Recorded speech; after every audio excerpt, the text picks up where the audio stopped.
we're sort of doing it single at a time right now, you know. I think we'll be back in the studio in January to record another single.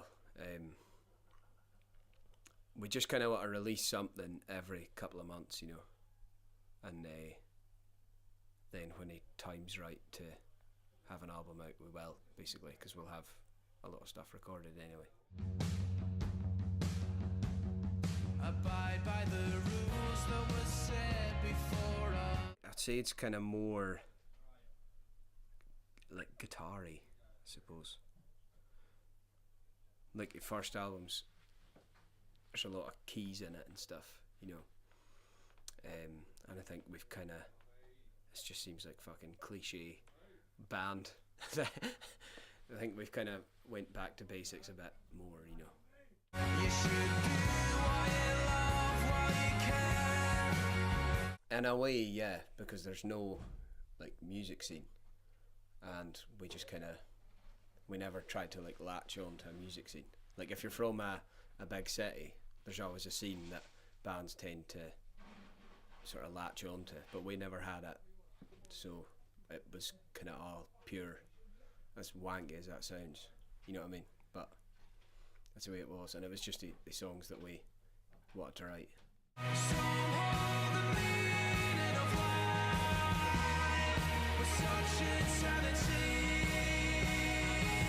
There's been a lot of bands starting up in it because they've seen that that bands from, just because you're from a million miles from everywhere else doesn't mean you can't be, you know, reasonably successful, you know. So there is bands starting up writing their own songs, and you know they seem to be big fans of us. So it's cool to see it, because just because you're from the middle of nowhere doesn't mean you've got no talent and you can't write songs, you know. So it's cool to see it, you know. I could never find the feelings that excite. My dream is far from true. John O'Groats is a tip of Britain, basically, and then north of it, like a couple of miles, but nobody lives on it now, it's just sheep, is an island called Stroma. And a guy I know, his granddad owns it, and they do sheep farming on it. So we had this idea that we would go over and record a song, and we were trying to get the artwork for our album as well. So that was the main reason for doing it. We got this photographer that we knew that was really good, and we were going to go over to this island and get photos. Then we're like, we'll just do an acoustic track as well. And the old schoolhouse had like this old pump organ, which was just like, we should have stole it really, you know, but we didn't think to do that. But the main reason going over obviously was to get a photo for the album.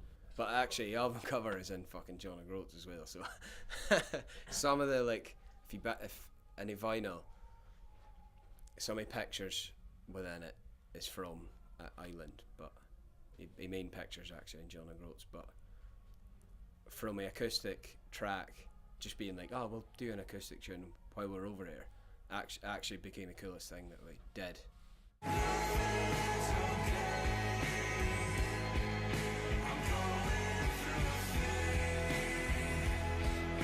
It was a gig in Inverness, was the first time we met her, and we just finished playing, and we were loading out a venue, and there's just this girl waiting for us at the top of the stairs,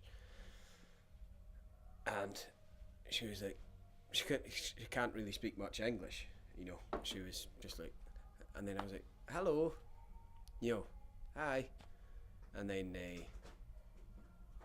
she was just, I don't know, it was a weird experience because she can't speak much English, but she was so excited to see me, and I had no idea who she was. But then we started picking up every gig on that tour. She was turning up, and they were like, oh, hello, you know. And then we sort of noticed that Instagram, she kept like tagging us in photos and stuff, and then we clicked on her Instagram, it was like, that's her, you know. And then ever since then, like, she's came on loads of tours, and she still lives in Japan. Like, she doesn't live over here, she just flies over to watch us on tour. But she came up a day before we released our album, we did like an album launch night kind of thing, in this little like working man's club in Wick, which is like a town nearest to John O'Groats. And she came up for it, and it's like, fuck me, it's from Japan to Wick, you know. And then she came up, and we were on stage, and I think I was pretty fucking drunk at the time, but I was like, this would be a great idea. We played Dreamers, and then I says, Nana, like in the middle of a tune, I was like, Nana, and like I dragged her from the crowd, took her on stage, and just had her like that, and sang a song with her, and she just started crying, and it was the most insane. I was like, why, if a 15-year-old me could see the 26-year-old me, or whatever age I was, and went like, in 11 years time you're going to be singing a song that he's writ a day before your album came out, and you'll have a Japanese girl who can't speak any English like in your arm, and she'll be crying, I'd just be like, no, it's not gonna happen, you know. But did.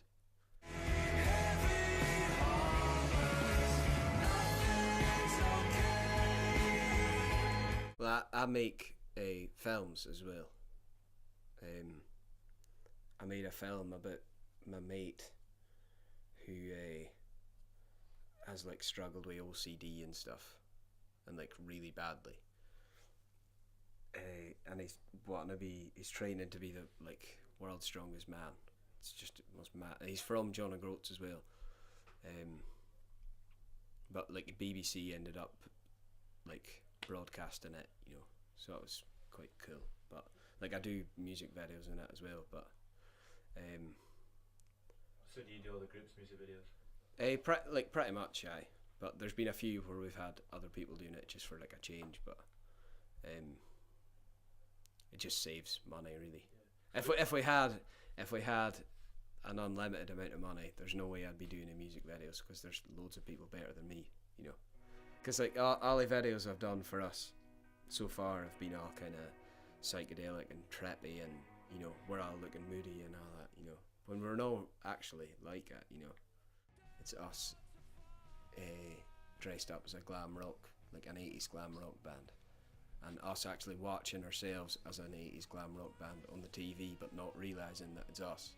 That's the one I'm most proud of. Yeah, because there's no like, the other videos were like, didn't really know what I felt, just filming as much as I could, and then get it back and edit it and like put all these weird effects on it to make it look, you know, a bit trippy. Whereas this one was actually a concise plan, and I didn't need to put any effects on it. It was just telling a story kind of thing, you know. It's the most like writing a song as it's ever been, you know what I mean? Because when you write a song, you're trying to tell a story, whether it's the lyrics that you write or like sort of journey of chords or whatever, you know. It's it was most like that I've ever done. No one should ever lose their mind. These things are always so damn hard to find. The latest thing I've been like, latest album that I've been really into, like personally, I couldn't speak for the rest of the band, but is, you know, Gaz Coombs. He was a singer of Supergrass. His latest album is amazing, like absolutely brilliant. It's called World's Strongest Man. It's better than Supergrass. Like I always liked Supergrass, but I would never like be, oh, they're one of my favourite bands. They were just always a band that I really liked, you know. But then I heard, I think it was by chance as well, because I would never like hear that, oh, a singer of Supergrass has got an album out. I'd never go, oh, I must listen to it. I'd just be like, alright. But then I heard a tune and I was like, who's that? He's like, oh, Gaz Coombs, he's a singer in Supergrass. And then listen to the album and it's just fucking amazing. It can't be born, it can't be sold.